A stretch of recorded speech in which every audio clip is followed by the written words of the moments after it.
आपल्यासोबत आहेत बोलण्यासाठी अमोल मिटकरी।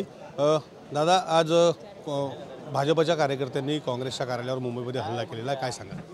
तर बघा, या संदर्भात आत्ताच वरिष्ठ सभागृहामध्ये भाई जगताप साहेब यांनी त्याबद्दल पॉईंट ऑफ इन्फॉर्मेशनद्वारे सभागृहाचा हा विषय लक्षात आणला। त्यावर चंद्रकांत दादांनी उत्तर पण दिलं, जे कोणी दोषी असतील त्यावर कारवाई केल्या जाणार। अशा प्रकारचं कोणी जर आंदोलन करत असेल, तोडफोड करत असेल, एखाद्या कार्यालयात जाऊन तिथं महिलांवर हल्ले होत असतील तर याचं कोणी समर्थन करणार नाही।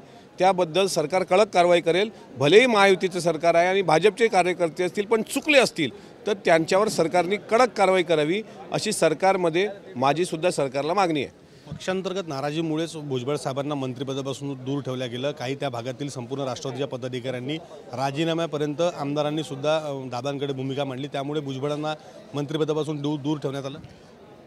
या विषयात मला जास्त बोलायचं नाही आहे आणि या विषयात पक्षाचे वरिष्ठच बोलतील। तटकरे साहेबांनीच याबाबत मला वाटते एका वृत्तवाहिनीशी बोलताना त्यांची भूमिका स्पष्ट केलेली आहे। जर भुजबळ साहेबांच्या मनात काही नाराजी असेल तर वरिष्ठ पातळीवर सर्व नेते एकत्र येऊन ती नाराजी दूर करतील। मात्र कोण राजीनामा देते, कोण म्हटलं मंत्रिपद नको आहे याबद्दल मला अवगत नाही। थेट भुजबळ साहेब जेव्हा बोलत आहेत तेव्हा दादांचं नाव घेऊन या ठिकाणी बोलत आहेत की मंत्रिपद मला देवेंद्र फडणवीस देऊ करत होते, मात्र पक्षातूनच मला विरोध। आमची साहेबांना विनंतीच आहे की तुम्ही असं डायरेक्ट जाहीर सभेत बोलल्यापेक्षा स्वतः तुम्ही दादांना बोलू शकता, भेटायला दादा तुम्हाला येऊ शकतात, शेवटी तुम्ही वडीलकीच्या नात्यानं बोलवू पण शकता। पण अशा प्रकारे साहेबांनी मला असं वाटते थेट दादांवरच आक्षेप घ्यायचा हे काही बरोबर नाही आणि त्यांनी त्यांच्या कार्यकर्त्यांना पण आवरलं पाहिजे। काही कार्यकर्ते समता परिषदेचं नाव वापरून दादांच्या फोटोला चपला मारा, जोडो मारो आंदोलन करून राहिलं। भारतीय जनता पार्टीमध्ये पण मतभेद झाले, त्यांच्या कुठं देवेंद्रजींवर चपला मार झालं आहे का, कुठं एकनाथ शिंदे साहेबांवर झालं आहे का?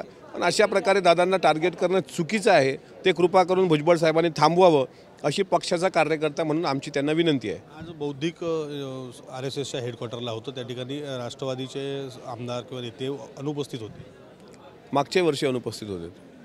शेवटचा प्रश्न दादा, आमदार निवासाच्या सुविधेबद्दल तुम्ही सभागृहात मुद्दा मांडला। गेल्या 4 दिवसापासून त्या भागामध्ये गिझरची समस्या तुम्ही त्या सगळ्यांनी सांगितली, ते पूर्ववत झाली आहे।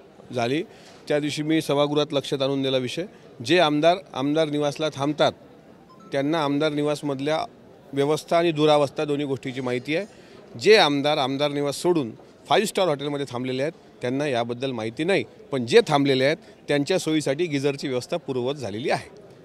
सर, हे होते आमदार अमोल मिटकरी। कॅमेरामॅन विशाल रायपुरेसह विवेक गावंडे, TV9 मराठी, नागपूर।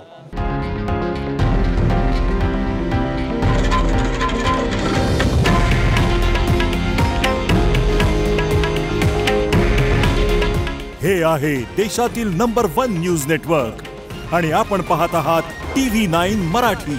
काळजी तुमची, हित महाराष्ट्राचं।